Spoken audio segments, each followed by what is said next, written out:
Ooh, that looks tasty. Support for Boards and Brews comes from Sovereignty. Play board games in a 3D environment on any device. Play smarter. Welcome, folks, to the Hungry Gamers back with another episode of Boards and Brews, and today I am joined again for the second time by Alex Radcliffe of BoardGameCo. And so we're able to skip on part of our rapid fire questions to get started, but just in case somebody's been under a rock and has not seen one of the 47 videos you put out every single week. Sounds about right. Yeah, I think I've seen like 12. This past week it was only like 42. I'm slipping. Well, age. It's catching up with Yeah. all of us. Yeah. But for the people who don't know, who the crap are you? What is your channel and what is your shtick?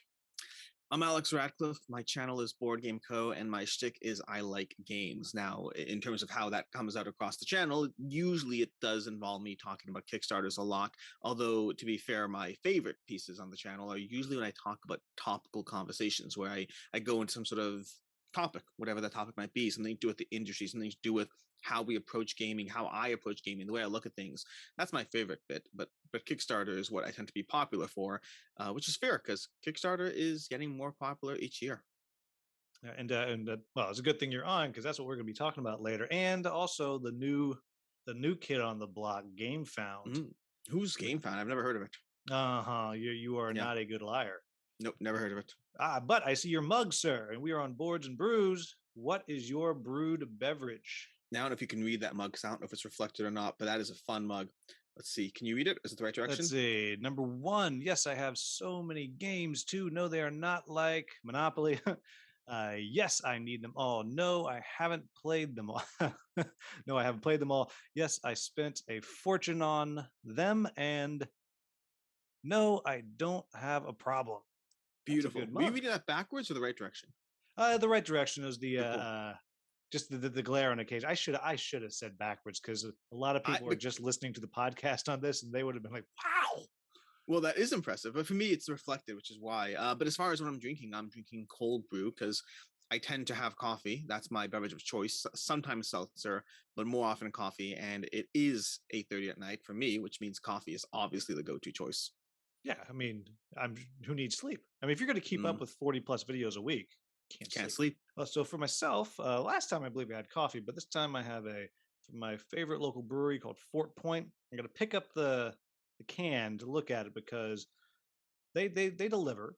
If you order over $50, they'll deliver. So every like 4 months, I do an order and they drop it off, and they always have something new because it is a small local brewery. And this one, I had never heard of such a thing. It is a yuzu KSA Radler, so it's a Kolsch ale with a little bit of yuzu in there. It sounds delicious. Beer is fascinating. Any form of ale, beer, any of these things, I find that I like the beverage in general, but I rarely like it enough to go back for the same thing.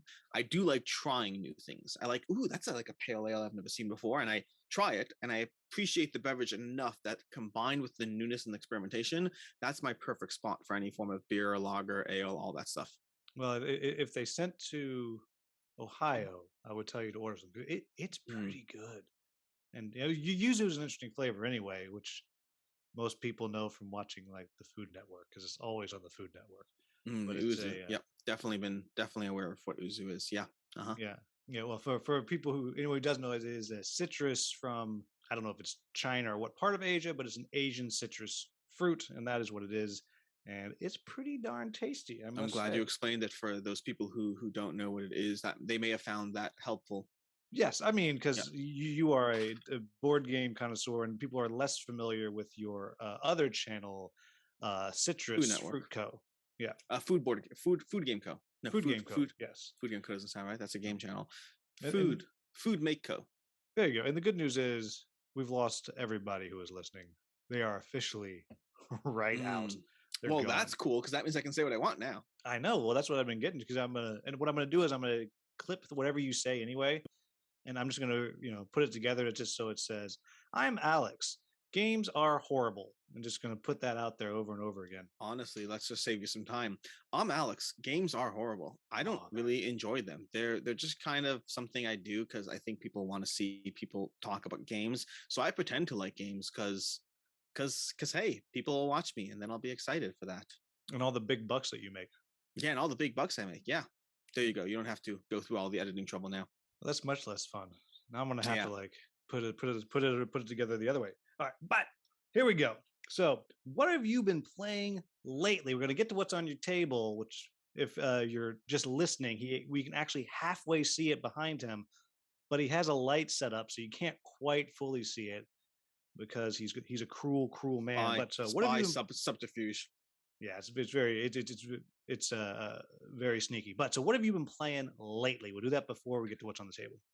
So that question always has like 20 different answers just inherently. I play a lot of games. I try to get a lot of games played, both games that I love for my own collection and then content and playing all that stuff. And lately, I've had the actual opportunity to play a little bit of both, to dabble in games that I want to dabble in for personal pleasure and for content. And that's going to be Too Many Bones is one example, one prime example that I must have spent like, I want to say 3 or 4 hours on, probably more in the past 2 weeks, which is a delight because it's one of my favorite games and I don't pull it out often enough.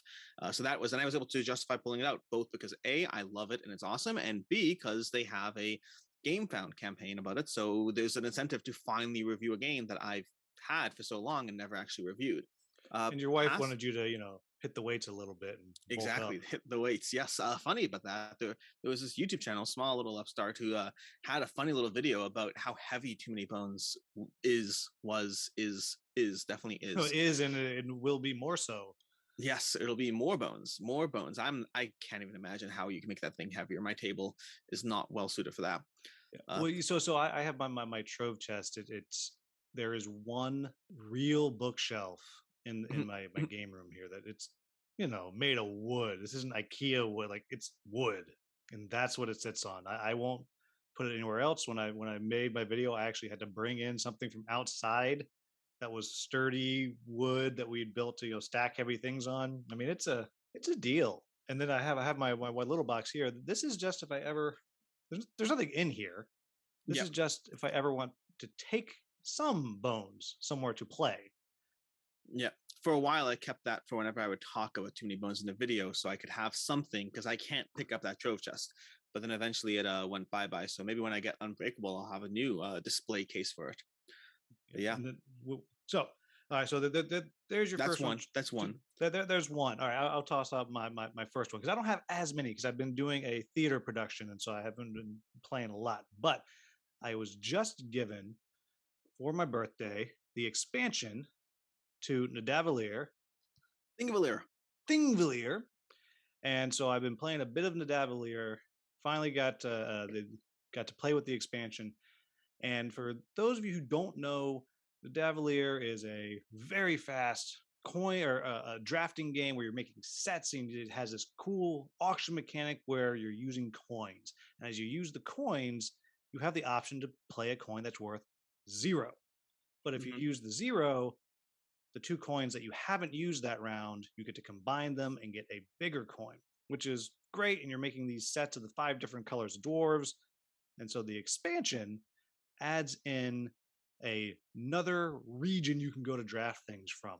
And these are cards that are multicolored, or these artifacts that add all kinds of new in-game scoring conditions and things. And it is great.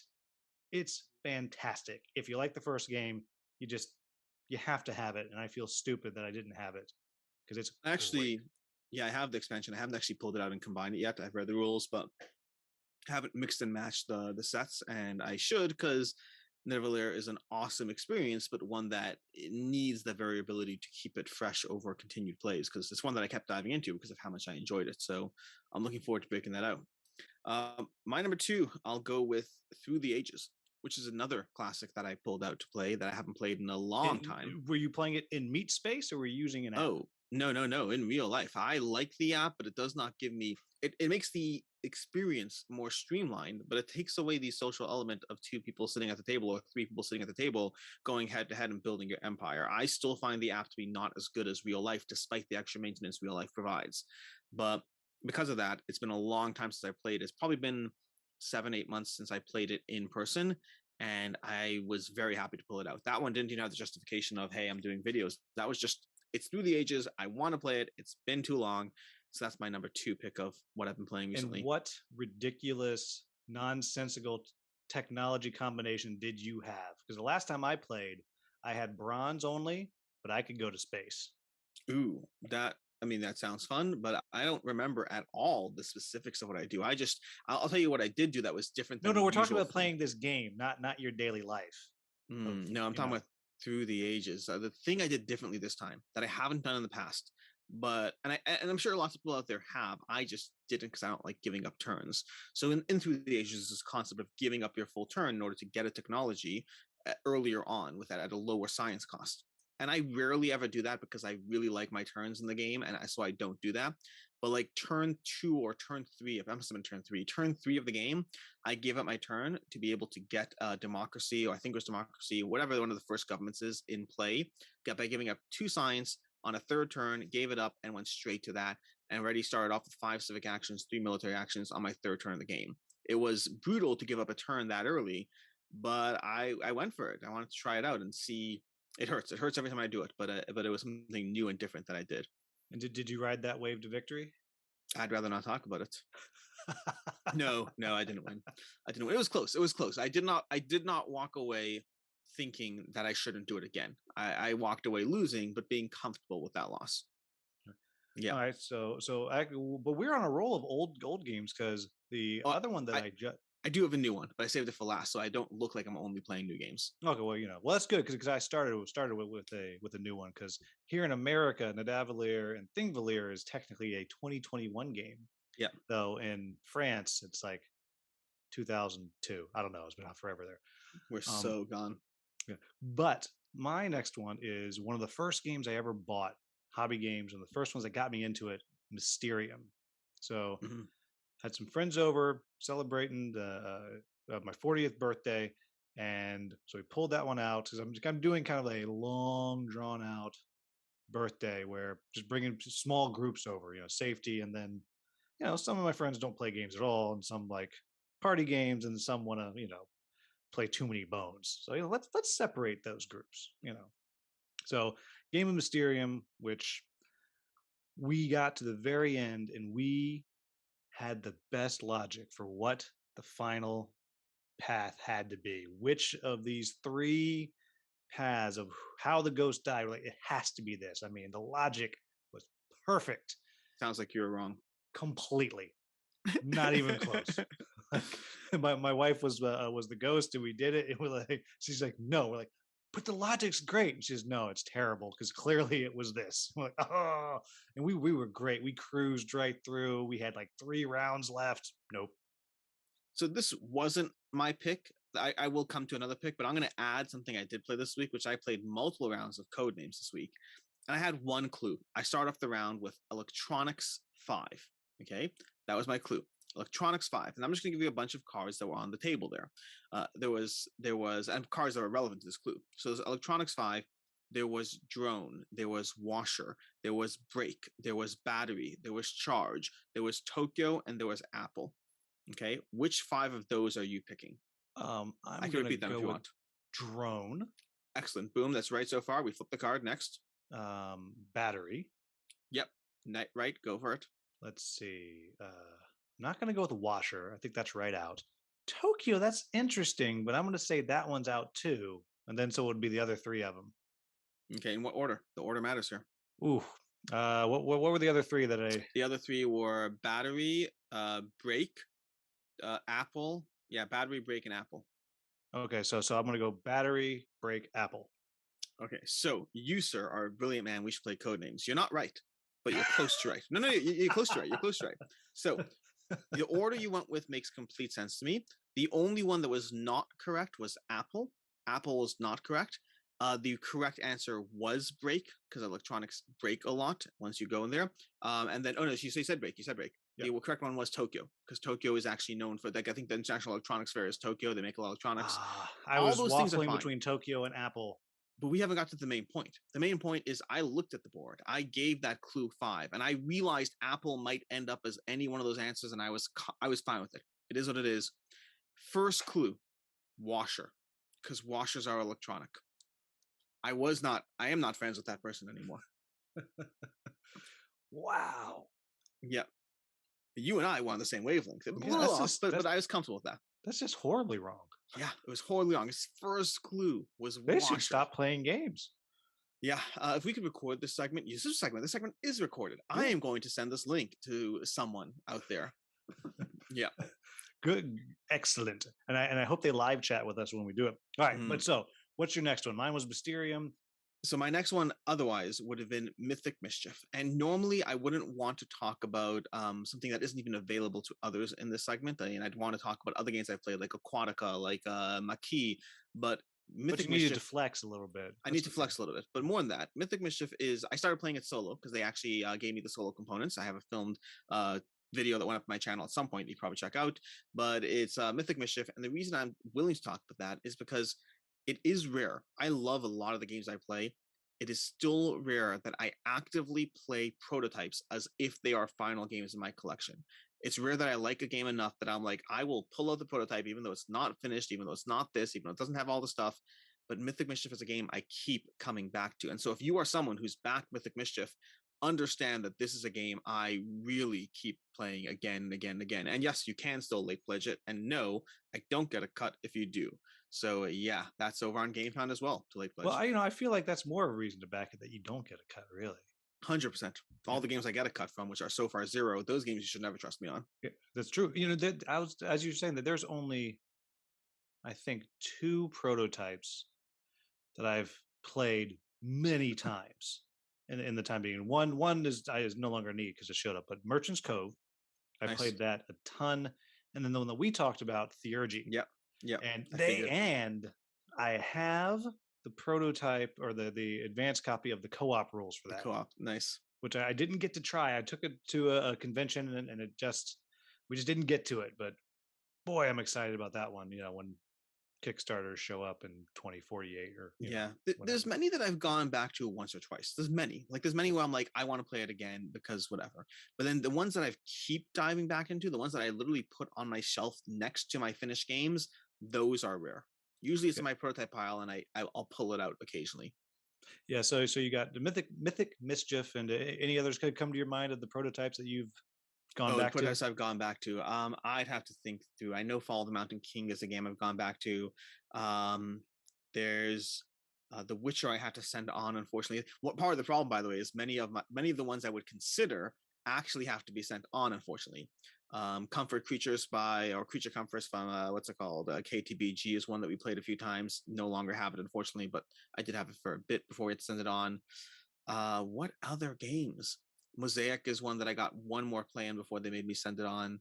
There are a bunch of them. You sent it to me, right? Did I? I don't remember. I could send it back. Oh no, it's okay. Well, we'll talk about it. We'll talk about it. It's not the last time we're going to talk about it. It's a side note. I did not anticipate that to be so big. Yes. Like I was actually on was recording with Mark Dainty for Boards and Brews, and it showed up, and I was like, hold up, because there was that bang at the door. And I was like, oh, let me go see what it was. And I brought it back, and I was just laughing. He's like, what? I was like, well, look at the size of this thing. And so I stopped and opened it up, and I was taking out just the player boards, which are the size of your torso. And just insane. Insane, ridiculously large. I don't remember what the final game was, because I remember there was pushback on that, and I think they gave an option for smaller player boards. I think it was an option because some people wanted the large ones, some people didn't. But the player boards are unnecessarily large. But have you actually played the game? No, because I'm waiting to get my buddy people who watch the show a lot know him as Streamline Matt. When we can get someone else down so we can try it, because that's his style game. Cool. Really, really big. And at one point I asked him, I was like, do you want to take this and learn it and teach it? And he looked at the size of the box and he went, nope. So it's actually very easy to play. It plays better at 3 and 4. I think 3 is the sweet spot for me, but 4 is pretty good. Yeah, that was what I thought, which is why we haven't played it, because my wife's not going to play that. 2 is still good. I've enjoyed it at 2. It's a game that I would play at 2 and still enjoy it. But yeah. Yep. In any case, so yeah, that's that. Those are some of the ones the prototypes have gone back to. There are others, I just don't remember them offhand. Yeah, yeah. All right, and so my last one that I played recently, I think I may be going 200, but that's okay, is a party game, Stay Cool. Oh, Have you played it? it's just out of arm's reach down there. Yeah. And so for people who Yes, don't know, it's a game of multitasking, which recent research says is actually not a thing. It's just correct. divided attention. So it's a Yes. game with divided attention in which one person is being asked questions verbally by one person they're trying to answer at the same time someone else is answering is asking them questions which they have to spell out with these dice the answers in front of them. And then there's a timer that's going. And then the second and third rounds, not only are you answering questions out loud and spelling questions, you also have to tell them to flip the timer. And then in the final round, you can't even see the timer and you have to tell them to do it. And boy, that game is hilarious as long as you're willing to accept that you can't do anything. Yeah.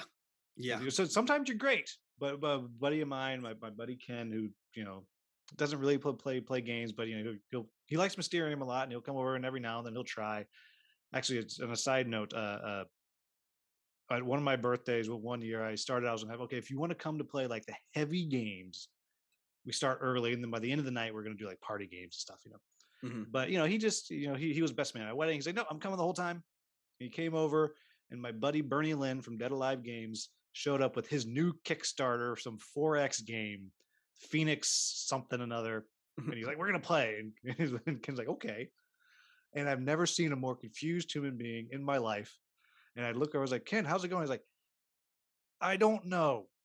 And so I said, would you like me to fill up your drink? He'd say, yes. And then the game ended. I was like, how was it, Ken? And he goes, I drank 3 drinks. So good. But so Ken, Nice. he's playing this game and he just starts just laughing because like he literally he's like, I can't, my hands don't work, my brain doesn't work. I don't know what's happening. So Stay Cool is the other one I've been playing. Yeah, I enjoy that one. Still have it on my shelf. It's one that is a cute little crazy game. My favorite part is how you kind of think you have a handle on things until you realize you forgot the timer. You always forget the timer.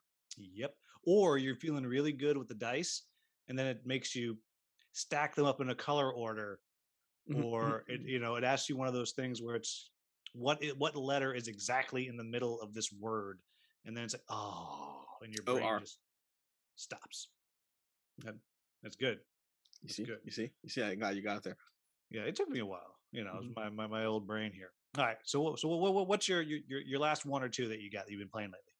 Oh, I went through the main ones, but we have a bunch. I've been playing Aquatica. Aquatica is another fun game that we got to the table recently. That's as far as playing for fun. As Now, far as is that playing, the one that game sometimes is over in like 4 minutes? Is that Aquatica? no, I No. don't think so. Unless it's the different Aquatica. Aquatica for me is a quick, fast-paced game, but it ranges, I would say, 30 minutes to an hour is roughly what it falls into. No, it must be. There's one of the podcasts that I listen to that I like.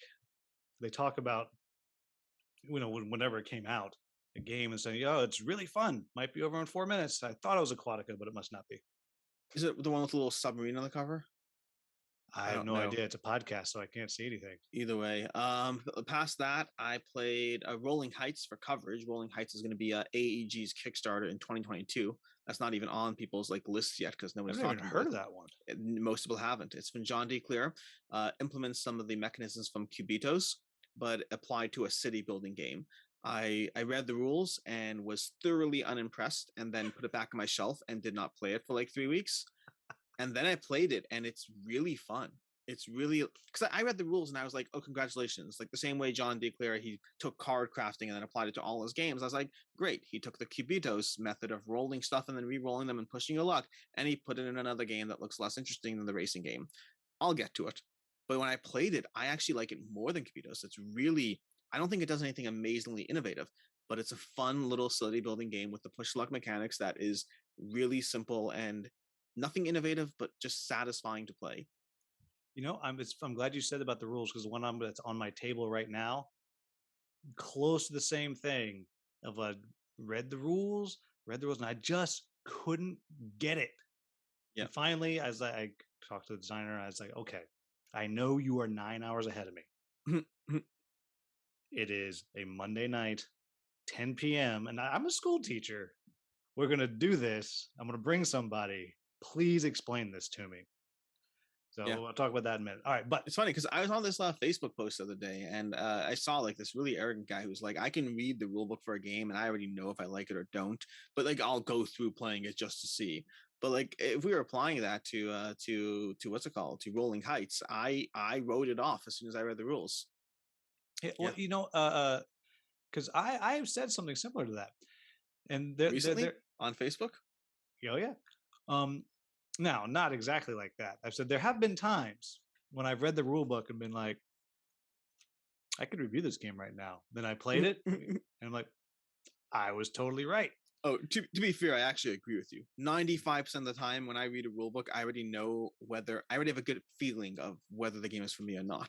It happens to be there are exceptions, and Rolling Heights is one of those exceptions. Yeah, I do really like when I'm just wrong, and in the good way, because Yeah. I still sometimes will take a game, and I'll be like, I don't know if I'm gonna like this, but there's something interesting about it, or I think it's gonna do really well.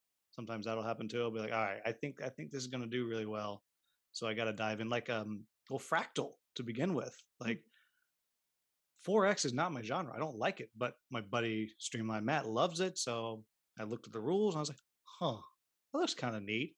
And he really wants to, all right, no, I'm going to do this. And boy, I was just thrilled. And I like it for more than you do, but that was one that I would have been wrong on. Had I just like, I'm going to let that go. What is on your table right now? At first, I thought it was too many bones because of the chip trays, but then I see miniatures. So I Yeah, don't we know what got it is. chip trays. There's chip trays, like all these things, nice little chips. Do these help you at all? Not. Oh, Probably is not. that the new Elder Scrolls thing? It is not. Sadly, I do not have a prototype for the new Elder Scrolls thing. I do have this little miniature pair over here. Oh, you're playing Isofarian Guard. Good job. The Yes, miniatures did yes, it. yes. The game that so the Clint Cabrera works Yes. with them, and we're buddies on mostly on Discord, and I have been merciless with him for the past forever. I'm like, can't wait to play when it shows up in 2942. And then other people were getting it to play. And he's like, see, it exists. I was like, I don't see it. Not here. Where is it? Come play. So tell me about it. But don't Yeah. be glowing. Don't be too glowing if you like it a lot, because I don't want to feel bad that I'll be waiting till. Oh, This is for I you, have Clint, that I'll be waiting till we're 3487. I have meaningful critiques. Right now, it's set up actually. Before it was underneath my table. Right now, it's on top because I'm about to film my first impressions of it, and that's primarily because of the fact that the pledge manager closes soon. In fact, it is possible that by the time you're listening to this, listening to this, it's possible the pledge manager is closed. So apologies for that, but it literally happens to be on my table. This wasn't planned, but in any case. It's one that I really enjoy a lot of aspects from it, but I do have meaningful critiques. Critiques that may or may not be changed or adjusted as the game plays out, but certainly affect the way I approach it. But I will say a few things. First of all, this shouldn't be a surprise to anyone who followed the campaign. The foreteller app, the narrative, the story, all of that is amazing. Exactly what I thought it would. And they didn't just do it for like 1 or 2 clips. Everything is a joy to listen to. It's literally a game where I get up to a story point, I hit play, I sit back, and I close my eyes, and I just 7 minutes later, I'm back to the game. I don't do that for other games. I do that here. The foreteller really immerses you in the games. That's a good solid pro there. The chip combat. The chip combat is much more meaningful and satisfying than I thought it would be. And I don't mean even just building your bag. I mean, like literally, just once your bag is there, just the way you trigger chips and activate cards and have to choose where and how things go and how each character has their own mechanic of things, really satisfying. Not, it's not let's say Gloomhaven level depth. It's not even necessarily chip theory games or Too Many Bones level depth, but it is really satisfying and is more nuance and strategy to the combat than I thought there would be based on looking at the game. Those are the main 2 highs. Better combat and bag building than I thought, as well as a story that I assumed would be well done and just audio brings it to life. The biggest meaningful critique I have of it, well, I have 2 meaningful critiques. One is personal, one is perhaps less so. The personal one is the fact that at the end of the day, it's still a campaign game. and it's a long campaign game. I'm like 4 or 5 hours into this, and I feel like I've barely scratched the surface of what's going on here. So there's a lot of campaign, and that's a good thing in terms of people who want a lot of content. For me, that means because I play a lot of games and I don't yet have a lifestyle that lets me focus on one game, it does mean that it's the kind of thing I would want to play in small batches, but then I'd have to like get mentally prepped for pulling it out again. And it's a problem I find with a lot of campaign games where I really enjoy it, but then the question is always, do I pull you out again? Do I sit there and say, okay, it's been 3 months since I was playing you. Do I pull you out again and continue, or do I leave you set up? Nothing has really lasted more than like a month on my table. Yeah, well, So let me share what I've started doing because I'm in mhm, that boat go ahead. because I got a couple of games like that. And so what I've started doing, I've just committed, when I get myself ahead of a few videos. So I was like, Hmm. I could not record this week. I'll take one out and I'll leave it set up for 3 days. And I'll play 2 or 3 games, put it away. It's been great. So I have, so on camera, I got Madara right here that I've been doing that with. And I just bought myself Galaxy Defenders, which was an Yes, old favorite of you mine. got And it back. I got it back. I sold it like an idiot. I got it See, I back. watch your content. More boys, you must be bored. Uh, but so I got it back, and so I'm playing through that until I played 3 games of that. That's now put away. As soon as I get ahead again, I'm gonna pull this one back out, and then so that's been working really well. If my brain can remember what's been happening. So that I have a thing on my list to do of ways to make it so that you're more likely to go through campaign games. And I haven't really done that video yet because I need to actually do that so that I can actually say it works. But I have the ideas. And one of the ideas is you have to take notes when you're done.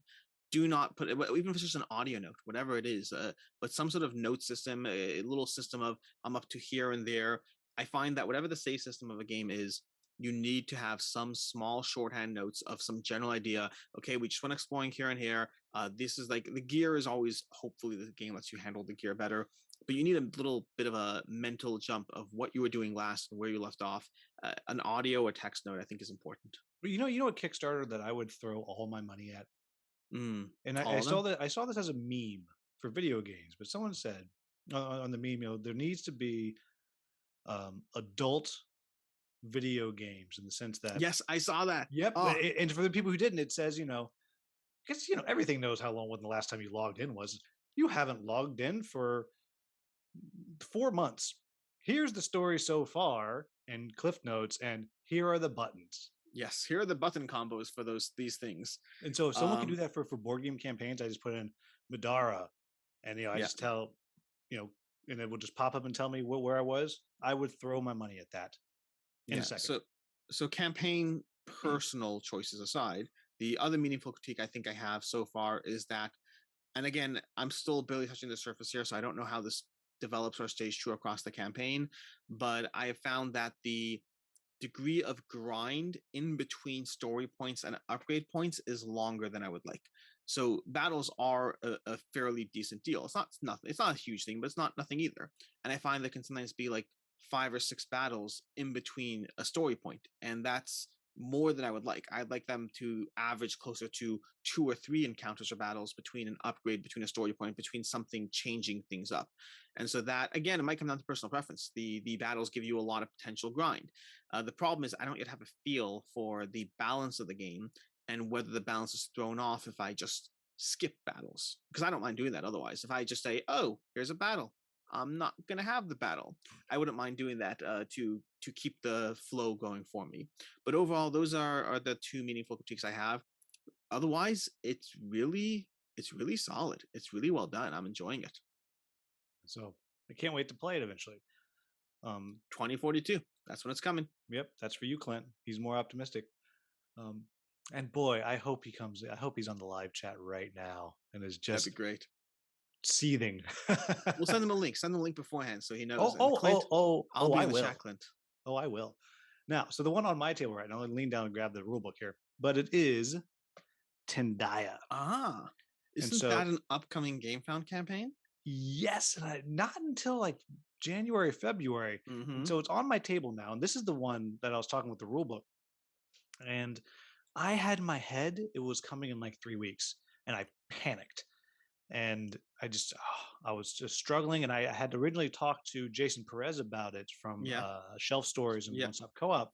And he was talking about it, and so I was totally into the kind of overall description, which is kind of Spirit Island, but more Euro-y, and you can take the invaders and throw them into a volcano. Okay. That sounds fun. Yeah, right. Win, win, Yeah. win.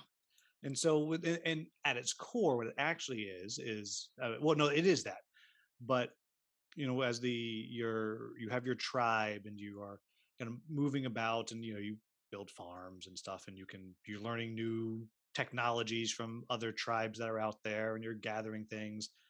And then at the end of each era, three or four things can happen. There can be tsunamis, because this takes place in the Canary Islands, and I guess there are Okay. lots of tsunamis, which can take all the islands and swamp them. They're gone. Volcanoes can erupt, and there's a volcano on every island. And if that happens, it destroys everything around it, but it makes more land and will connect the islands. There's two gods that you're appeasing as you go through the game. And so you're actually sacrificing things by throwing them into the volcano. Sure. And there's the two different gods, and they are never happy. It's a matter of how slightly angry they are. And so you're trying Sounds to like my manage. parents. Okay. Yeah. Mom, Dad, if you're listening, I didn't mean it. It's just a joke. Your mom and dad are the only two people that religiously listen to this, and you're just so managing them in each era, they're going to do something slightly different. And so depending on how angry they are, it's how far out it will spread. And then there are the conquistadors can show up to conquer, and so you can fight them off. And if you fight them off, you capture them. And to keep the gods from getting angry, they each turn, they say, this is the sacrifice we want. It's usually like sheep and grain and salt, whatever. But the conquistadors are wilds. So you can just toss them on Okay. in, and that is a fantastic mechanic. It is delightful. And the game can be played competitive or co-op. And what had me concerned, and the designer Lolo, he specifically asked me to look at the competitive because One Stop Co-op Shop had it, and clearly they've looked at the co-op in depth. Mm-hmm. My concern was it's got a little co-opetition to it, because Co-opetition. everybody can die. Okay. Like, you can all lose. If one tribe is totally wiped out, you all lose. If one of the gods gets too angry, you all lose. And so what I don't like about those games is it can be, if I'm just losing, I might just be like, screw it. I'll just let myself die, and then we're done. Sure. Always a problem. But you can join up with the conquistadors. Like, you can say, I don't think I can win. You know what? You flip your player board, and then you're working with the conquistadors. And I haven't seen it happen yet, but I talked to the designer about it. He said it's hard, but it's possible. So when you're like, I'm out, you know what? Let's see what happens. Flip it over, and you have this new challenge. And that, to me, also hilarious. Like, that made me laugh because I didn't even realize it as I was working through the solo game a few times. I just didn't flip my board over. I didn't even know it was there. And just so funny. Now, the fast and dirty, my thoughts on it. One, it's weird. The rule book is good. Like, it's super clear, but I just couldn't put it all together in my head. I just couldn't figure. I was like, why is this so hard? And then, so I did a TTS with the designer, and it took a while. It took 40 minutes to learn the game. And so I think the big thing I'll be telling people when I make a video is it's a lot. It's just a lot of stuff. Like, when you play, you're like, oh, this is easy. I should be able to explain this in 5 minutes. No, you can't. But there's so many things going on. There's so many different elements, and it all works. But it's like learning a Lacerda game, but not that hard. If that that kind of tells you. So I'm really excited about it now that I understand it. The person I played with, the designer for Backyard Chickens, Don Oh, nice. Gilstrap, yeah, he popped on. And he played too. And the next morning, because it was 2 a.m. before we were done, and we talked about the next morning, and he said, I really want to come see the prototype, because I can't get the game out of my head. And it's one of those games that just kind of, little bug that kind of sticks in there. But so that's what's on my table right now. And so we talked about all of that. Yeah. And it's good that we both have either soon to be delivered Kickstarters or about to hit Kickstarter or GameFound. So we can talk about crowdfunding, because I don't know if it's what what is it, 50% of new games are coming from Oh, crowdfunding. it feels like more. I don't know what the numbers are, but it feels like more. It Yeah, just it feels like everything is crowdfunding yeah, and everything retail's the that backseat. you want to play is crowdfunded. It seems like, Hmm. unless it's coming from, I don't know, Asmodee sometimes. Yeah. You know, It's like first Seven question Wonders, is, the new Seven Wonders, and then crowdfunding. yeah, or the new Ticket to Ride. That too. But isn't that like a little gimmicky toy, like more like Rush Hour? No Ticket to Ride? Get out of Yeah, the here. new Ticket to Ride. Isn't there a new Ticket to Ride like it's like the Rush Hour game? Oh, there's a new ticket. I didn't even know there was one. I was just talking because there's fifty No, thousand of it's them. like those little Rush Hour toys where you have to move things around, but it's with the Ticket to Ride label. Oh, I had no idea. I don't want to play that at all. All right, so clearly we back a lot of stuff. We talk about it. So we got the questions: why do we love it? Why do we hate it? You can pick love or hate first. Go. I don't know if I do hate it, which makes it interesting. Why do I hate crowdfunding? Let me start with why I love it, and we'll come back to the hating. Uh, I love crowdfunding because it really makes the entire process a journey. Like it really does. It turns the entire process of there's a degree of investment in the games you get. There's a degree of you see it. It's exciting. Meaning, let's take a step back.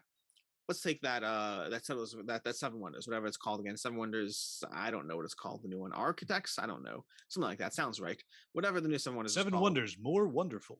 More wonderful. Seven Wonders, more wonderful. I see that game. You can get that game, and then it either works for me or it's not. And the entire journey, the experience, that $40-50 is very localized. And if the game is a hit, then sure, it stays in my collection. I get more enjoyment out of it. I feel for crowdfunding, especially the way I do it, where I try to focus on only backing things that I think will hold their value. It's a much longer and more rewarding journey. I back the game because I don't get that far. Let's start with that. I see the game. I hear about the game. I see pictures pop up in a Facebook group because you have to have your audience. You have to be building and growing an audience. So I see those pictures of Endless Winter starting to show up, and I see these cool miniatures from art by the Micho, and I'm excited. I'm intrigued, and it's a designer and a developer. It's Stan Kudansky and Johnny Pack, both of who I like their work, and I see all that, and I'm intrigued, and then I see it pop up on Kickstarter, and then you could back the game, and then you see all these updates, and this journey happens, and you see like, oh, look what we just got added, and now we have this like the rule book has that shiny material from like Stonemaier games. It's like beautiful, and look at all the stretch goals, and look at all the boxes, and look at all these extras. And then the campaign funds, and then you get more updates here and there, and you see things coming up. And then one day a box shows up at your house, and it's a singular box with a singular game, as opposed to the way I buy retail games, which is I'll buy like 4 of them at once in $100 order to get free shipping. I got a singular box with all my Endless Winter content, and it shows up by doorstep, and I get to unbox it and look at everything and be excited about it again, and then I get to actually pull it out and play it, and then I play it, and at that point, either it's a complete bust and it's not for me, or it is for me. Either way is a win, because if it is for me, then it continues to be a game that I enjoy, but I got this whole early ramp up of enjoyment and investment along the way. And if it's not for me, because I'm trying to back games that I believe will hold or maintain most of the value, I get to turn around and sell it. And effectively, I get the entire experience of retail therapy, but it's drawn out over a year. And I don't even lose the A money at the end of year? it. Come on now. Yeah, a year and a half, 2 years. It's drawn out over a year and a half, 2 years. And I don't even lose money at the end of it. So I love it because it really feels like this is potentially problematic because it does tie into addictive behavior, but I get the experience of the addictive behavior of retail therapy. I get that whole experience and enjoyment and everything, and I don't even lose that much money out of it. I just get games I love and turn around and sell the rest and enjoy myself for that entire experience. I'm gonna go with the hype is fun. The hype, and I love stretch goals. Even when I know that they probably just pulled those cards out of the core game so they have a stretch goal. I don't care. Don't Agreed. care at all. I mean, I do want some substantive things in there that I know, upgrading the components or, whatever it may be, a new character, like those things, yes. But, hey, the in betweens, I don't care because it's fun. And what I like about it is that it's the excitement of the backers that becomes infectious. That'll get to me. There's nothing more exciting to me than when some random schmo, I say that sounds mean. No, some random backer is going on Facebook and posting about this game that they're excited about. I don't mean like me and you, because we have a quote unquote brand that we're doing. Oh, I have a good Kickstarter for you to see. That to me is so exciting. And that is so much fun. And then if it's a company that can really run a campaign in a way that's fun, and the stuff that they're slowly trickling out, and they've timed their releases of stuff, Chip Theory it is one. We'll talk about them a little bit later. Though I actually haven't paid much attention to this Game Found. I did a set it and forget it on that one, but the stuff that they come out with just keeps you excited, keeps you interested. So that's the one thing that I love, and I'm willing to spend more money on Kickstarter and Game Found. Like if I walk in, I would never buy a Too Many Bones in the store. It just wouldn't happen. It's bizarre. The things and it literally can happen to the same game. Like I'll see people who will happily drop $150 on a Kickstarter game, and then that same exact game a year later, when it shows up on someone's doorstep and someone else trying to sell it, they're like, $150, not for me. Now there are people who will still buy it later, but there's like a mental aspect where you're willing to do it on Kickstarter, but then when it's in front of you, it just seems too expensive. Yeah, it's so strange. So it's probably not good that I feel that way, but I do. So I have something I hate. I was able to come up. Yep, and I only got one thing that I hate, but you go first. So I don't hate a lot about crowdfunding. I have potential complaints, potential small nitpicks, but I really do appreciate the way it integrates with our hobby, and I like it. I like it a lot. I can understand people who don't, but I do. I think the thing that I do really dislike, and it's a problem because I'm part of the problem here, I am someone who incentivizes this practice. And it's the idea that we all want so much. We all want that giant box of Endless Winter with all the expansion and all the content. You are so excited about Endless Winter. I am. I have not heard someone drop the name of a game this many times in an episode ever. And so we want all that content. We want all that stuff. And so we incentivize an ecosystem that effectively has people putting out all the content for a game, all these expansions and all these things. It's in the way that you never really have the life cycle of a game properly. What we end up doing is instead of having a game come out, we have the content, we're excited, and then an expansion is announced. We have the game come out. 2 days later, the first optional buy is announced. Then 3 days later, the next optional buy expansion. And they're all slowly announced with the campaign. And then the way they build up on that hype in the future isn't with more content, and there are exceptions, but rather with, instead of Endless Winter Paleo Americans, we have Endless Winter Neanderthals, the new version of this game. So, and then we're kind of left with this choice. Do we want both of those in our collection? It's not an expansion, it's an entire new product line. Do we want both? Do we want one, either? And like, there's so many examples. There's Black Rose Wars and Black Rose Wars Rebirth. There's Lords of Ragnarok and Lords of Hellas. Because you have all the expansions distilled into a single experience at one time, the way to grow the line is with a reprint or rebranding. And while I still, even now, I'm getting Lords of Ragnarok. I'm part of the problem.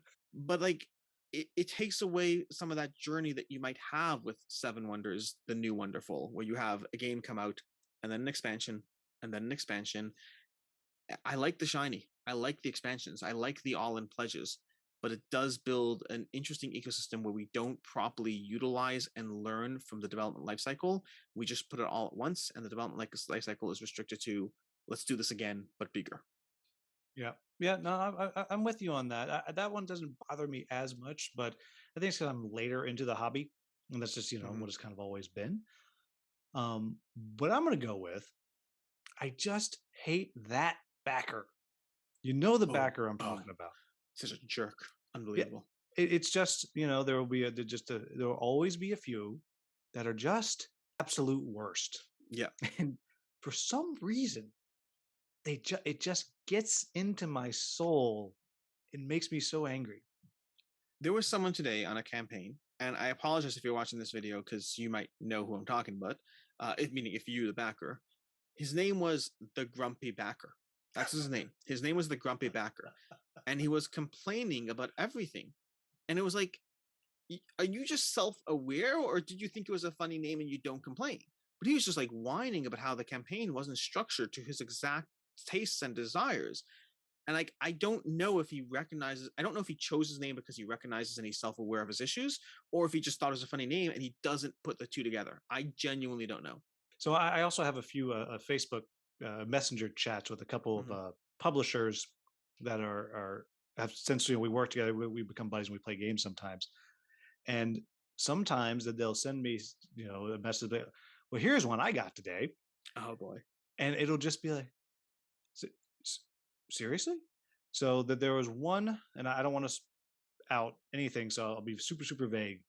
And there was a naming opportunity of something in the game that the backers were voting on, or was a competition. It was a big thing that we got tons of engagement when they announced the winner, and immediately got an email that said, "That's an unacceptable name. If you don't change it to this one, I'm dropping my pledge." My thought was like, how Bye-bye. many ways can you spell "by"? But oh, People are fascinating. The degree of entitlement some people have and the way they think the world is catered around them is it's disappointing sometimes that something about that mentality. Like I understand frustration, I do, and especially something to do with names. Like I remember there's a campaign I was following where people were voting on what goes on the box art, and I didn't like the end results. I was like, I like the original box design. This was supposed to be an improvement, and it's actually a step back. And you know what I did? Nothing. I kept my pledge. I still liked the game, and I didn't think the world would change around my minority opinion, and so I did nothing. and the other backer that bothers me are the ones that are so vehement. Kickstarter's not a store. You can't be upset. No, no, you can be upset, and sometimes you should be upset. Golden Bell, you should be upset. Whatever was so it's that back now. To be clear, that backer is, I don't know, 5% of backers, maybe. So The problem is they make sure that they sound like they're 50%. yes, yes, they're very It's the noisy vocal because minority. content people don't make noise. I You, think I'm going to make that my new thing. I'll content people start don't. parading around Kickstarters that I backed and just being like, I want you to know I am perfectly satisfied with how this campaign is being run. I demand an answer right now. Why I'm happy. I want to be the content noisy backer. I want to start a movement. Let's do it. Let's do it. I'll take 10% of whatever you make from that. This Um, isn't a profitable movement. I'm sorry. oh man. All right. Next one. What is your poison? What is it that a campaign can have that almost before you realize it, you're clicking back? So it's not going to be the answer you'll think it is, especially given who I am and what my public persona, so to speak, is, and when I'm publicly noisy about what I like and don't like. But for me, and I'll give you context, but it's a game that I think will hit the table easily. That's my poison. Something that I look at the game, and between the playtime, the player count, the people in my group who I know like that style of game, or maybe it's solo only, a game that I think will have an easy time hitting the table is the one time that I do what I would call an irrational back. Meaning, I'll back a lot of things that I am interested in, but a lot of that is based on the idea that, hey, if I don't get game X, Y, if Tainted Grail, it's on the shelf behind me, if I don't play it, that's fine. I can sell it for what I paid for. We have what's it called? Alter Quest. If I don't play it, I'll sell it for what I paid for it. I will get my money back. And so I justify a lot of unsure backs around the premise that, hey, it's not really a game that I'm backing. I'm just temporarily putting my money somewhere while I enjoy that journey I talked about. And then at the end of it, either the game's from me or it's not. The one time I make that irrational back, the one time is the type of time that I make the irrational back, is when I'm looking at a game and I'm like, I just think I'll play that game. I think my wife will like it. I think my game group will like it. It looks like it has a half-hour playtime. It doesn't look like a 50-hour long campaign. It's not overloaded with 4 boxes of miniatures, and it probably will not hold its value. But I want it. Like a good recent example is Wild Serengeti. I don't know if it'll hold its value or not. I might lose 10, 15 bucks, whatever. I think it'll get played. That is half of for me. Every now and then I'll see something like, you know what? My wife will enjoy playing that. Mm-hmm. Done. Like Yep. sold right I'm away. in right away. And the second part of it is it'll similar is if it's something that I'm remotely interested in and is a small box. Oh, I'm Same idea. I am there because space is so tough as I look at your palatial storage behind Mm. yourself. There's that, but the one that just is takes all logic out is if it's something fantasy and something dungeon crawlery. it is a fight that I have to like pull myself away and say, hold on. Do I really think this is a good game? Really? Because I don't have space for a lot of dungeon crawls in my house. And they are long campaigns, and I want the campaign because story grabs me all the time. If it's got a good story, I'm like really in there. So even sometimes games that I don't actually like that much, if the story's good, I'll find myself like racing through the game just so I can get to the story, even though I could just read the story. Yep. But I haven't evolved quite that much as a human to just, By the end of this episode, I want to cost you $40. Oh, you're the worst. Mm-hmm. The absolute worst. So that's my poison. That nice and easy. But what people really come to you for is they want to know about campaigns that are going on right now. In fact, I watch more of those videos that you make than probably anything else. So, what are the campaigns going on right now that you're super excited about? And we're going to try to list ones that might still be going when this thing finally airs. Though I know you got one that you want to talk about that's ending in like 7 seconds. I do have one. So to take the one that's ending real soon first. Sure. So and I have four. And I'll throw in one of those too, so I'll feel good about myself. I brought 4 of these to the table, and I specifically did not pick some of the easy and obvious ones, but I brought 4 to the table. One of them's ended already by the time you're watching this, almost certainly. The other 3 should probably not have been. The first one, or listening to this, the first one that's almost ending is Beast. Beast is a one versus many asymmetric game of multiple hunters fighting down a monster, and the monster has hidden movement as it wanders around the board, trying to accomplish its goals, which usually involve eating settlers, but they can vary based on the scenario you're playing. And it is the best hidden movement game I've played to date. Granted, I have not played Mind MGMT. I've heard good things about Mind MGMT, so for all those questions to get out of the way, I still need to play Mind MGMT. It's behind me on the shelf somewhere. I'll get to it. But I really like Beast. It has variability. It has powers and abilities. It has, whether you're playing as the hunter or the beast, it has scenarios that are vastly different that totally change the way you approach it. It has an accessible playtime. Some of the scenarios are coming at an hour long, and some of them will come in at 2 hours long. It's an easy range of time to play with. It plays well at 3 and 4. I have not tried it at 2, but I imagine it plays well at 2, although I generally like that collaborative nature when you play these like hunter games. I like 2 hunters trying to conspire. Where do we think he is? What about here? What about there?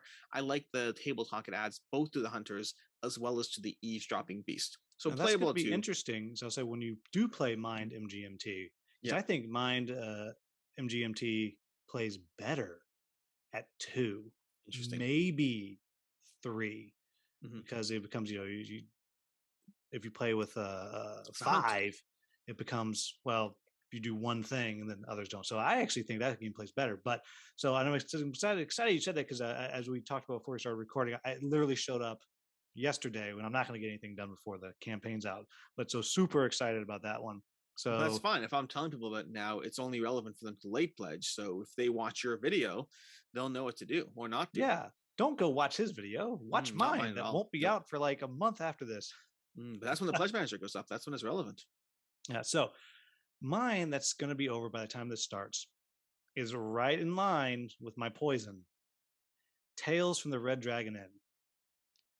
That game is a blast. So first off, I love Red Dragon Inn. It is pure take that, mean as can be. If you don't like take that, run away. But if you like take that and you don't mind being silly, it's great. Love it. So they take all those characters that I love. They have this incredible world that they've built in this take that game that has no story, but they have this world that they've built around it. And they have this dungeon crawl, which doesn't do a lot that is new. It's taking a lot of things that already exist and just putting them together in a way that really works. It has, exploding dice. I love exploding dice. The 2 things that I have that are interesting are the way it uses cards. So your abilities are cards. You get more cards as you go through, and then eventually you have to kind of pick and choose which ones you're going to kind of put in, like you're playing a video game. You got to pick, you only got 4 buttons. You got to pick what you're using. But some of the abilities are X uses per fight, period. Others have recharges.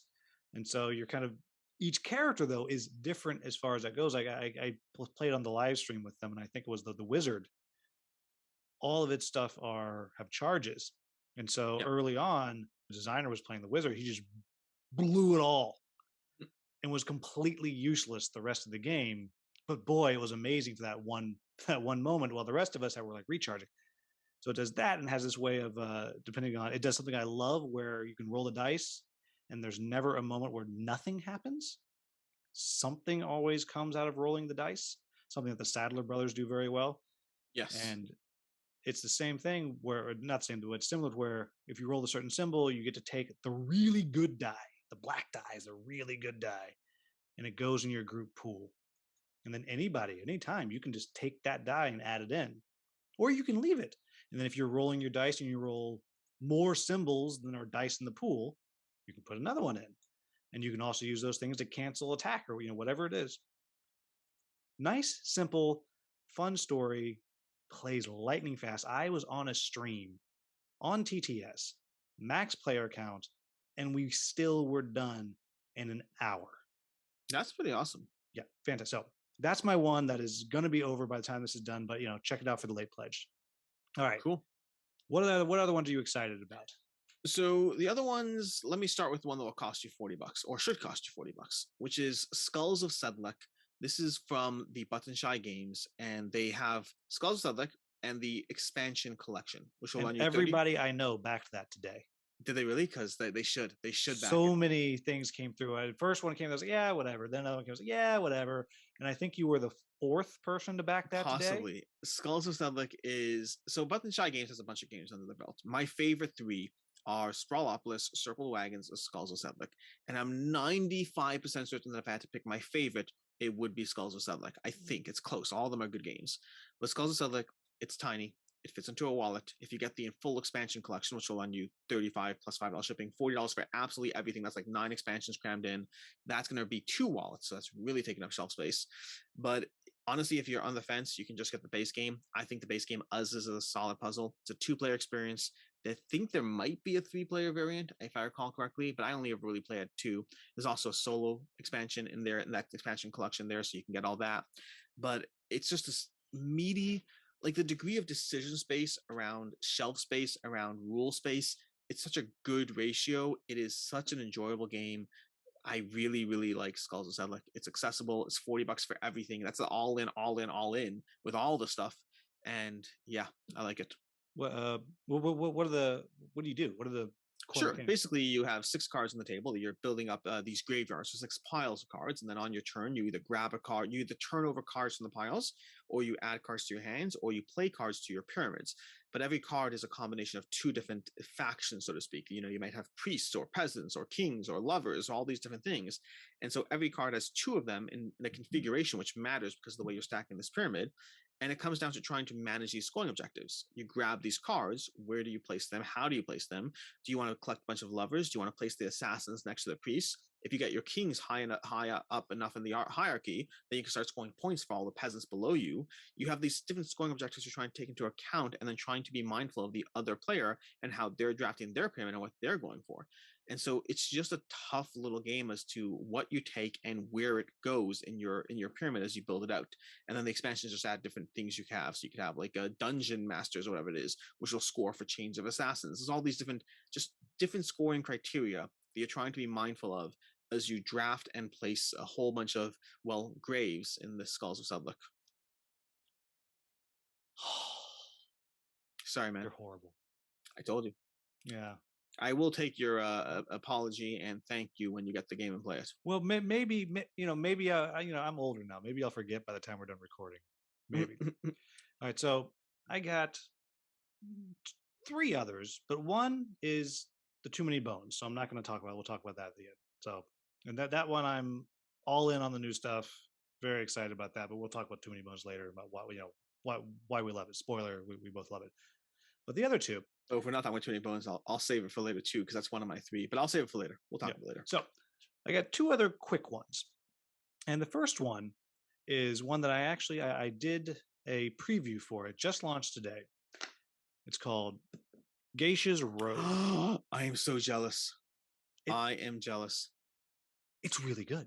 I love the game. Well, I love the original. I haven't played this one. Yeah. So I just, it's really good, and it is because it's kind of an area movement, kind of area majority, not really, but it's the nearest thing I can come up with, and it's so simple, and it's this cassette collection kind of set collection. If you're using the expansion, the little expansion is great. You have to have that little expansion. I don't know if they all come with it. The customer's expansion, and it's from this Taiwanese publisher, and it's just one of the best easy to play two-player games I've ever played. And I put it out and I played it with my wife, and we enjoyed it.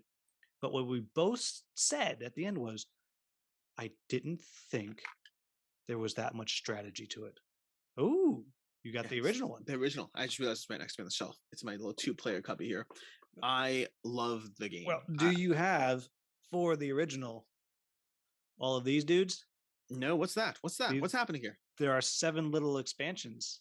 For the original? Yeah. That existed before today? I don't know. Well, obviously, because they're in my hand. That's not a thing. Hanamikoji. Hanamikoji. There's no expansions for this game. I don't know what these are then. I mean, it says Wait, Hana mini Mikoji. expansions. Oh my gosh, 2021. There's a whole bunch of mini expansions as of 2021. Yeah. I did not know about this. Wow. This is a 2013 game. I did not realize that they have this expansion. I need to hunt these down. Yeah, I think there's 7 of them. Yeah. I'll send you pictures to make you jealous later tonight. Oh, I'm jealous right now. So yeah, but so there is this little kind of rondelle movement mechanic that you're doing with the Geisha's Road, that it's just, and the choices that you have to make, they shouldn't be so hard, because you have 4 actions you can take, and each one involves you playing a couple of cards. But what happens is, for half of them, 2 of the actions that you play the most cards, the other player gets to pick out of the cards that you've put out and play one first. Yeah. So it's this puzzle of, okay, I really need this, but I have to give them something out there that's good for them, so they will take that and not what I really need. It's a wonderful fast 2-player game. So there's that one, and I'm glad you're jealous. I'm so jealous. I love that game, and I it's one of my favorite 2-player games. I absolutely adore it. But yeah. So, well, how come you haven't backed it yet? Because it just launched today, and I knew it was coming this week, but I didn't get to it yet. It's on my list. Trust me. Trust me. In any case, so if we're talking about one other, then, because I'll save Unbreakable for later, my other one's going to be Resident Evil.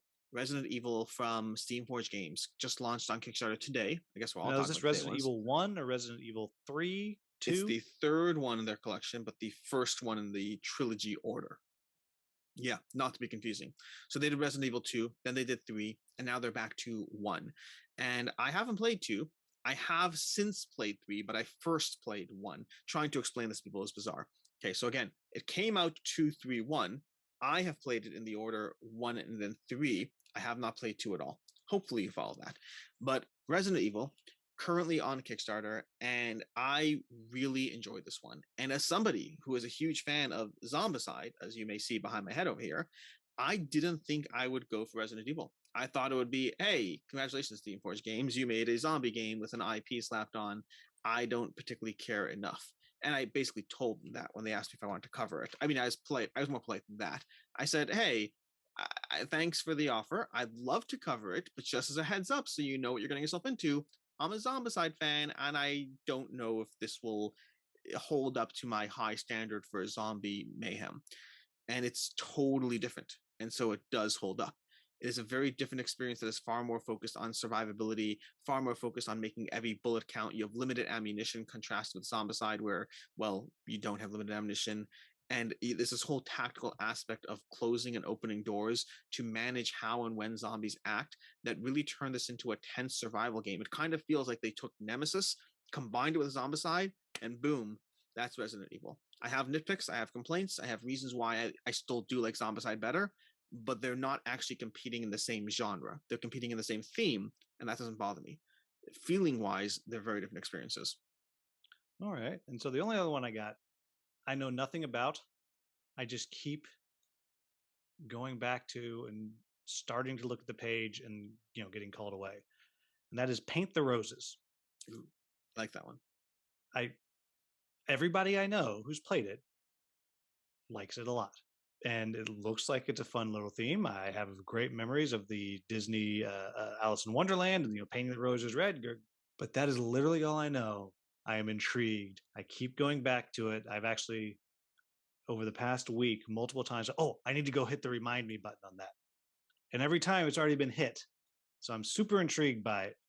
That's all I got. I can counter sell you on that one because I like that one. I do. I'm a big fan of it. But I will say that I don't know if it falls as strongly into a game that I need category. I really enjoy it. It's the kind of game where I really hope you try it sometime. And I really hope you get your hands on a copy in some way, shape, or form, whether a friend's copy or something else. And it's good for 10, 15 plays solidly. And I really enjoy it. I also don't know if its longevity will outlast. I feel similar actually to Merchant's Cove, honestly, where I feel Merchant's Cove to me is about trying it and experiencing it. And I feel that 5 years from now, it's not in my collection. I feel the same way with Paint the Roses. I think it's a great game. I do recommend it. It's not a game that I look at and think, when will I get rid of it or not? All right. All right. Well, yeah, that helps. I feel better. So maybe I won't. I'm going to go and look again. I'm still intrigued. It's a good game. I'm not saying it's not a good game. I'm just saying there's good and there's good. And that's definitely in the good category. Yeah. Well, I've been much more discerning about what I back lately. If I don't think I'm going to love it, I don't back it. All right. Last thing before we get to the real meat and why everyone's here and been listening for however long we've been going. What previously backed game? I'm going to try to limit us to no more than 3. I brought 17. Of course you did. That's what I'm saying. No more than 3. Fine. What previously backed games are you the most excited to finally show up? And we're going to assume that they're going to show up, I don't know, the next 6 or 7 months. I'm going to go with 2 games I already talked about and a third. Mosaic, Primal, and Endless Winter. All right. Okay. I'm going to go with Oathsworn. Because I think maybe it's going to make it. Do you have the shelf space for it? Well, I do, because I sold both. Your house? I sold both my Altar Quest, which I liked a lot, but I was able to sell it to a friend locally, so I'll still be able to play it, and my Drunagor to the same guy. Nice. So that opened up, and Drunagor is another one that I liked a lot. And the only reason I let it go was because I knew I was going to have to go in deeper and the space. So Drunagar is one that I've been giving the stinky eye to because I really like it, but I don't pull it out because of how hard it's table. But I also have the expansion stuff coming. So like it has to stay. And the expansion was even better. It's a hard one though. It is a hard one to table. It falls into that campaign category. I don't play campaign games the way I should. Yep. So that's where I am now. And then so Oathsworn, Stars of Icarios. So there's all that space that I've saved is filled right back up. And I think those are I feel like there's one more that's escaping my head right now. I'm going to look that up while you tell me yours. So for my 3, you'll notice that none of those are campaign. Well, that's not true. Primal's half campaign, but Primal's an accessible, shorter campaign. It's the campaign length is similar to Wild Descent, which is one of the few campaign games I've finished in my collection. I mean, I'll go back into it, but I finished the cycle, so to speak. Primal is a monster hunting game, one that has that monster turning around, hunters, whatever, giant beasts, different AI systems. I found it accessible, fun, and rewarding, and I believe that I will actually finish that campaign because I've finished Wild Descent, and it's the same basic length, 10 to 15 games or so. Then Mosaic. Mosaic we talked about briefly already, but it's kind of in the Terraforming Mars genre of games of build up a tableau, keep adding cards to tableau, factor in multiple scoring systems, and just try to continuously build up and develop stuff, taking quick, rapid-fire turns, just play a card, do a thing, play a card, do a thing, generate resources, do a thing, just round and round, just snappy turns as you get into it. I think people who are looking for a 4X game, an exploration game where the map matters, I think they'll be disappointed. If you walk in understanding that the map matters very little, it matters, it does, but it's not like it dudes in a map game at all, then I think people can potentially really like Mosaic. I love it. And then lastly, Endless Winter. Deck building, art by the Micho, a million modules, possibly too many expansions. I don't know. I don't really care. The base game alone is enough for me to be excited and interested. I really enjoyed my plays of Endless Winter. I really enjoy the multifaceted scoring options on the table, the art, the development, the direction, the deck building, every card mattering. Really, really enjoyed Endless Winter. And so I was having a hard time. The reason I couldn't think of my third is because I'm having a hard time. And actually, yes, Endless Winter is very fun. Let's be clear on that. That's the only one of those that I've actually played. I was torn between three. I'm curious if you can guess which one is the top of my list. So there's Role Player Adventures, there is Crisis at Steamfall, and there is Tourist. Were the three. So Tourist and Steamfall are Euro type games, and then Role Player Adventures is dungeon crawl adventure game. I'm gonna go with Role Player Adventures at the top of your list. No, it is actually Tourist. Tourist. I remember that one. Turris. It's this kind of apocalyptic-y not worker placement, Euro style game that. That's the one I remember. Yeah, and I don't know because it's a while now. I don't remember what it was that had me so excited, but now that it's I think it's on the boat now, something like that. It's coming soon. I'm just going back and checking. It's like, oh, did I miss an update? And I don't know why. I'm super excited, and I haven't even gone back and looked to figure out what it is I'm so excited about. But I put a lot of money into it, so it must be good, right? Yeah, that's how Kickstarter works. That's how it works. Yeah, and then it would be Steamfall, then Role Player Adventures is actually my order. So, way to be totally wrong. Wow. Well, you were baiting me with that. You gave me the dungeon crawl and like I two set others. You up.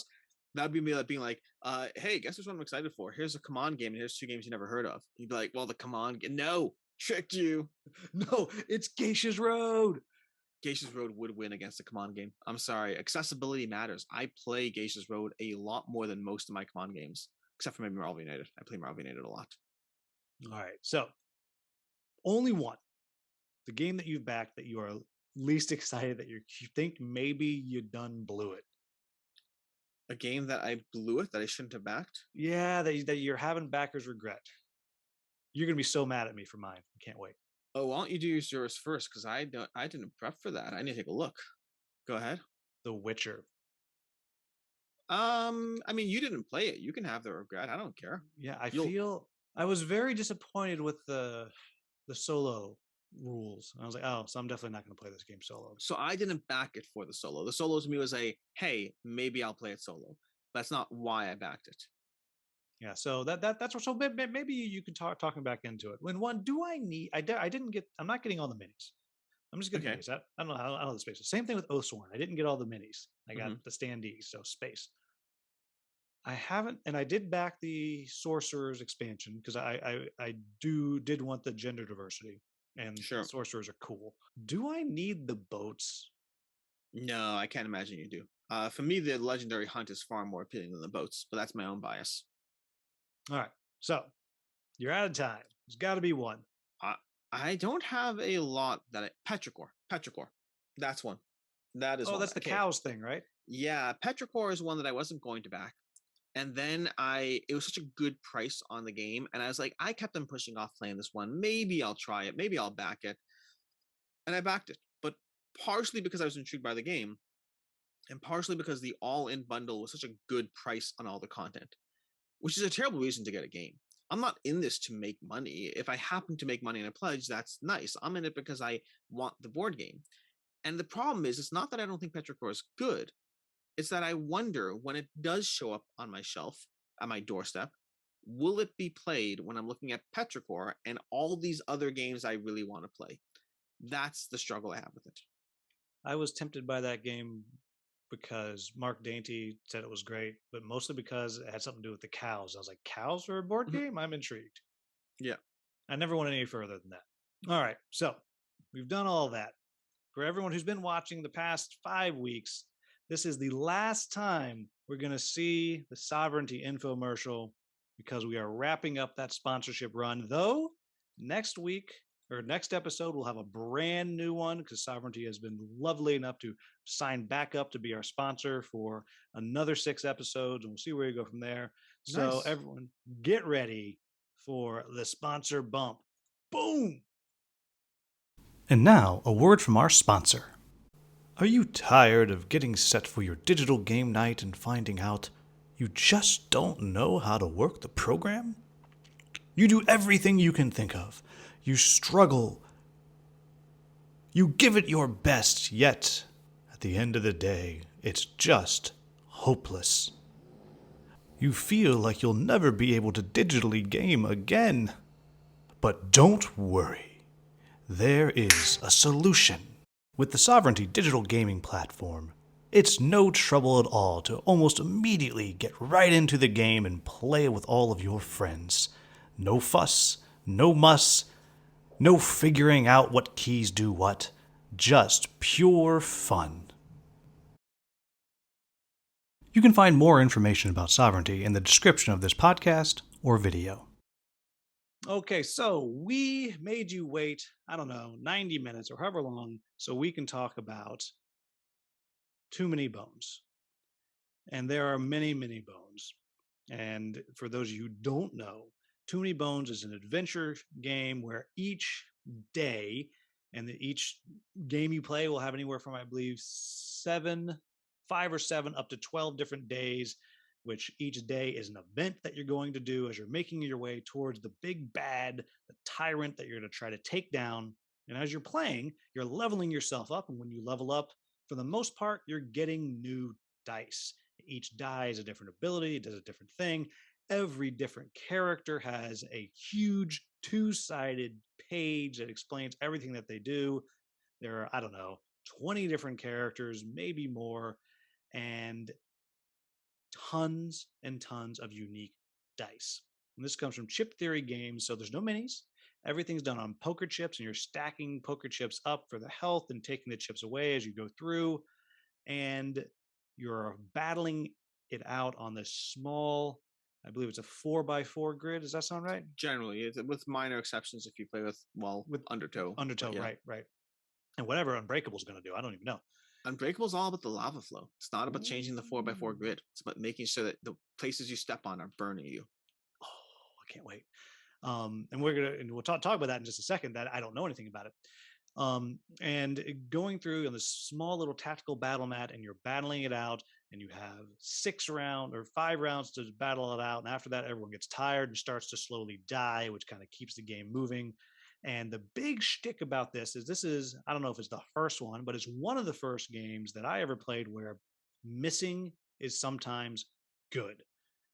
Because every time you miss, you're powering up your bone meter, your bone track. And there are times when you're playing, they're like, please miss, please miss, please. If I can just miss this, I can win.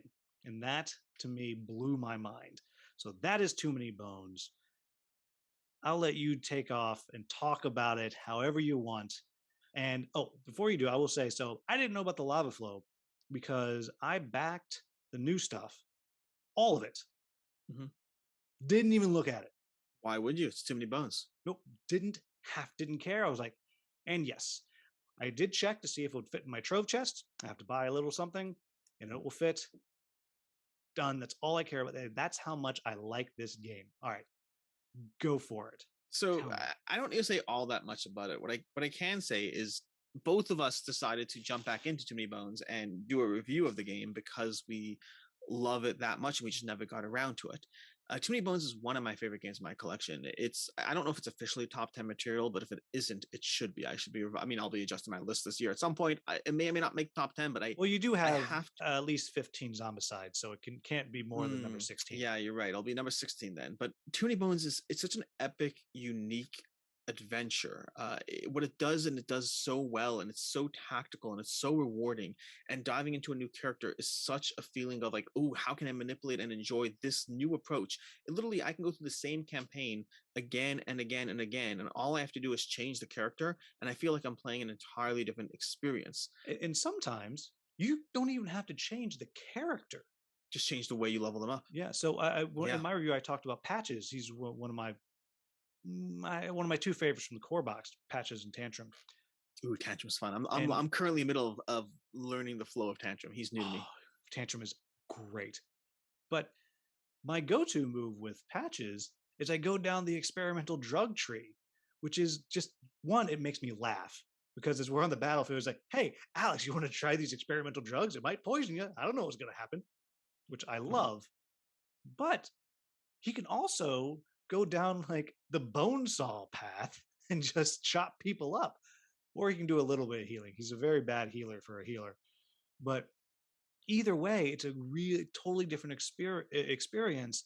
And the other one I think of for that is Gilly, the hunter.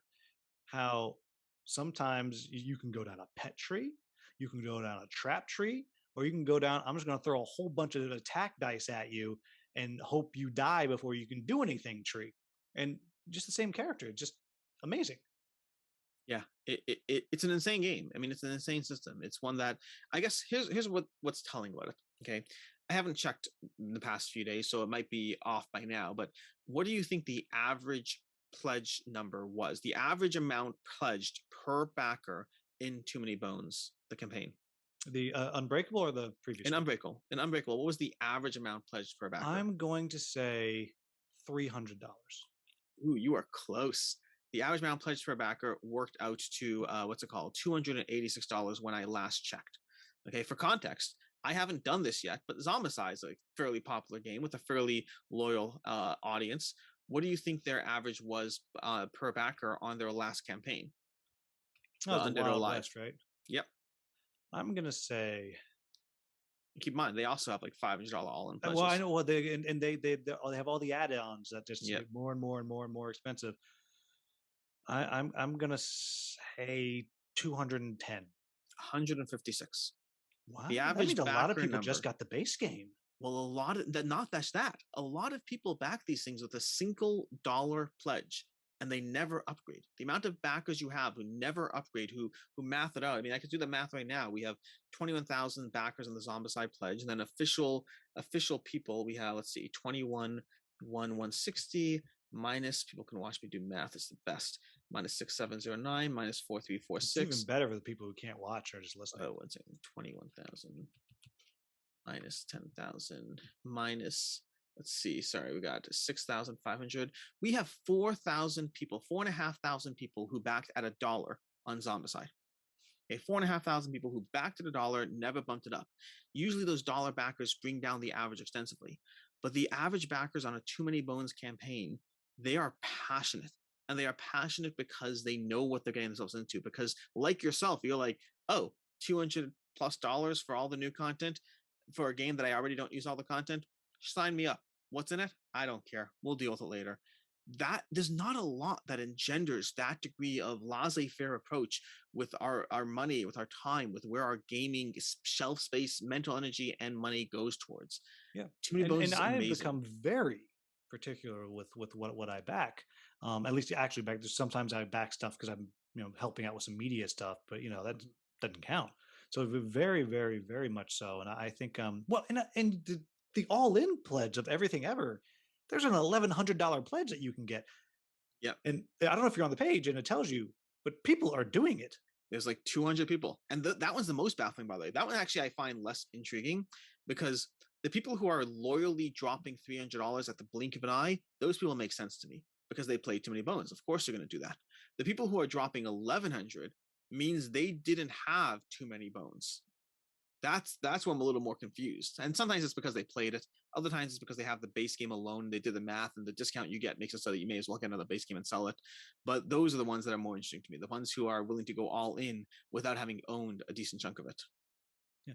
And so I guess the question I'll toss out of, because we're clearly both very pro bones here. Pro bono? Pro bono. Pro bono. There we go. So the question I'm going to toss out is, why should someone back this, assuming they have the money? Oh my God, people, if you don't have the money, please don't back a game. Okay, let's just be clear on that.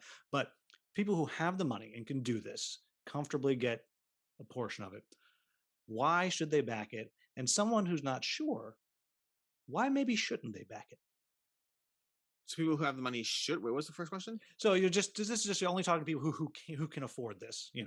Like why don't break it back. But so why should you, if you're on the fence, and someone who's on the fence, why? No, maybe you shouldn't back this. But money's not the issue. So the reason you should back it for the people who can afford to do so is from every board game I have ever played, Too Many Bones has the most intricate and rewarding character progression system I've seen in any genre, in any game, board game I've ever played.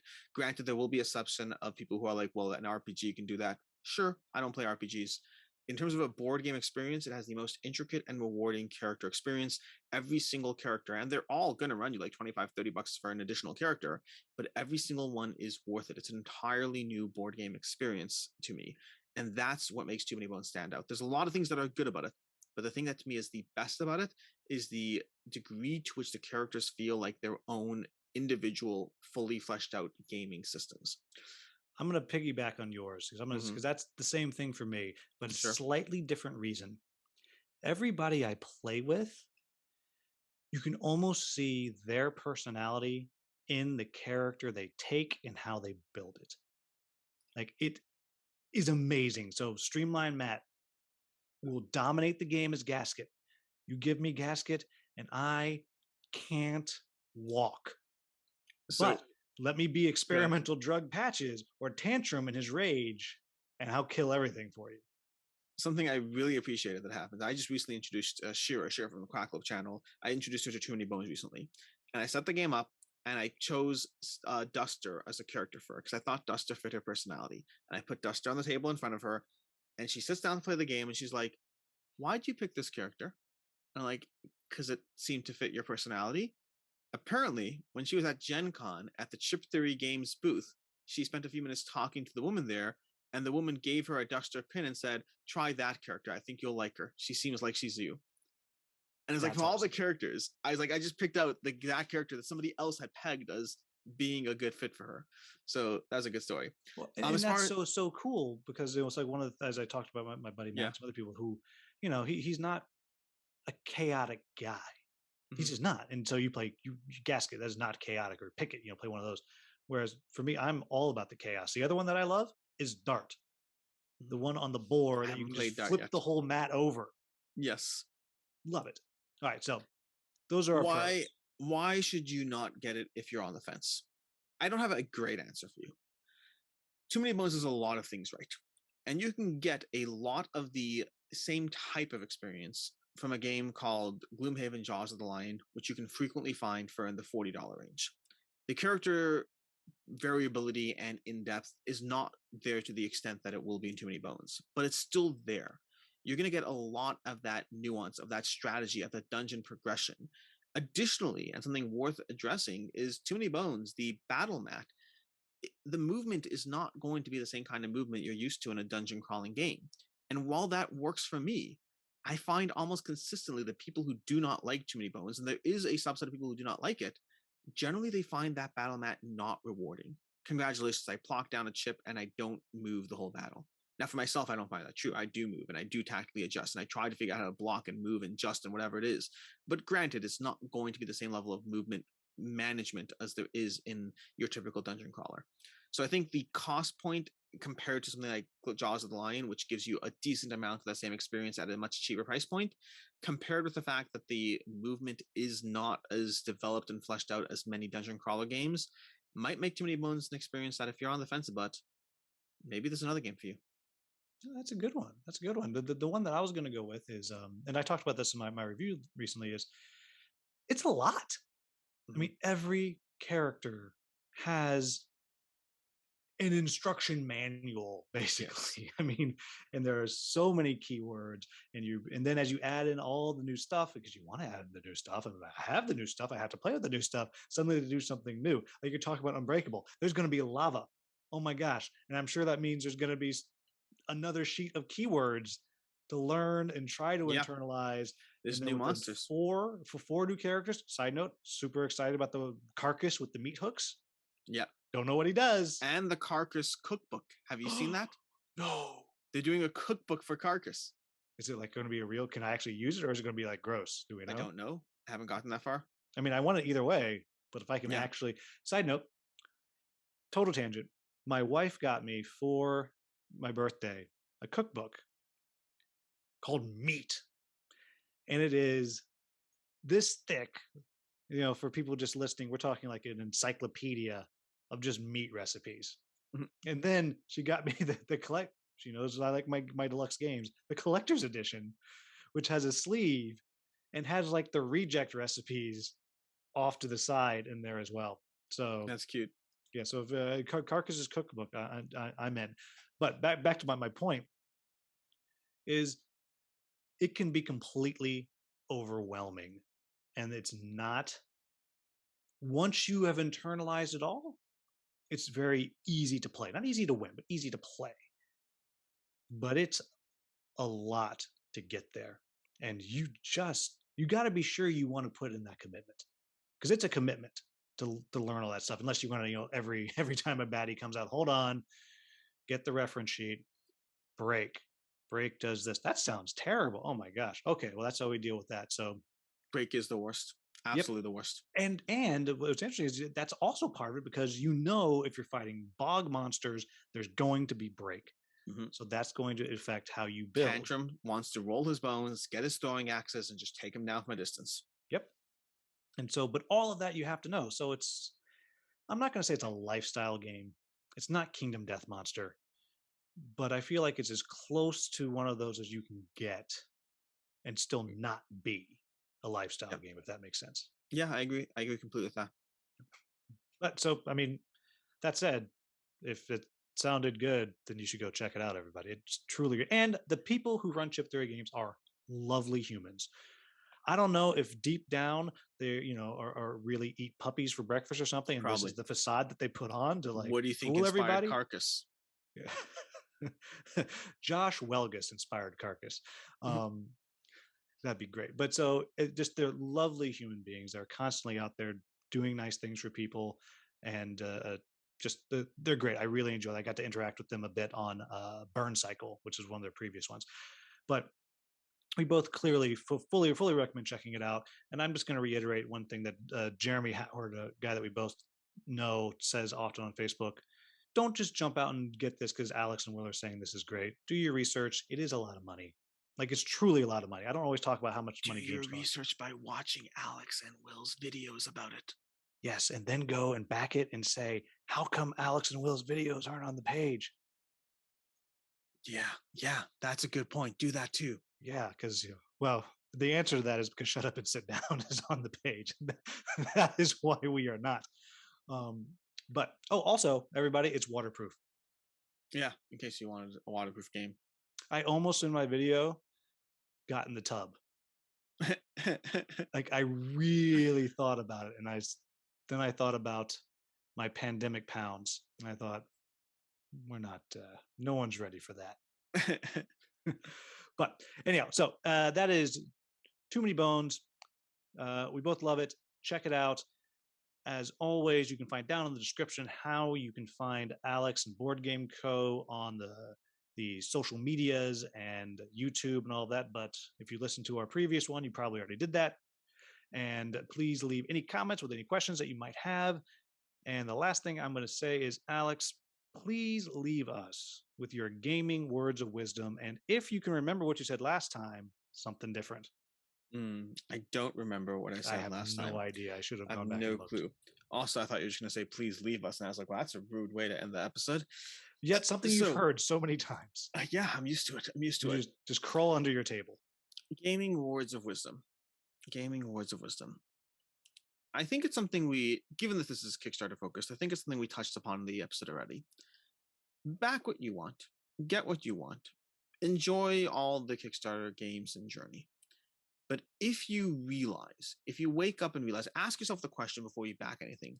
If this exact game was on the shelf in the store in front of me, the exact game, the exact product, the exact price point, if it was on the shelf in my local gaming store in front of me, would I be paying that much money for it? And if the answer is no, why are you willing to do the same exact thing, but getting it a year and a half from now?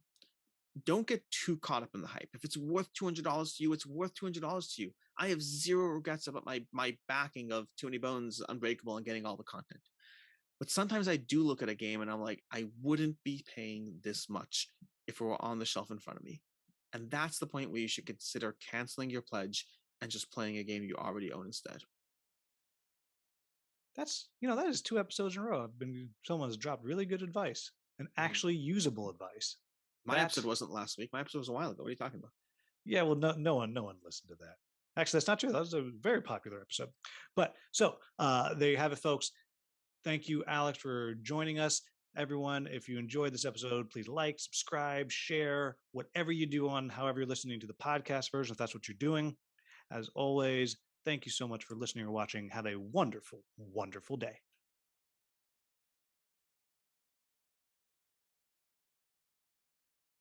Bum, bum, bum, bum, bum, bum, bum, bum. Alexa, done recording. I'm also impressed that I don't see a shelf of Zombicide behind you anymore. Did you rearrange? Oh, no, just your head.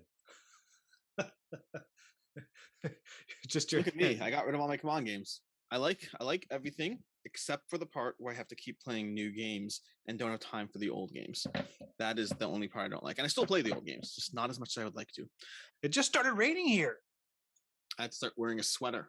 We've been in a very long drought, and we've had rain for like 3 days, so it's funny because on the one hand, I'm like, it's raining, that stinks. On the other hand, I'm like, it's raining, this is fantastic. They're not going to ration our water, which is a thing that we do here sometimes. I know.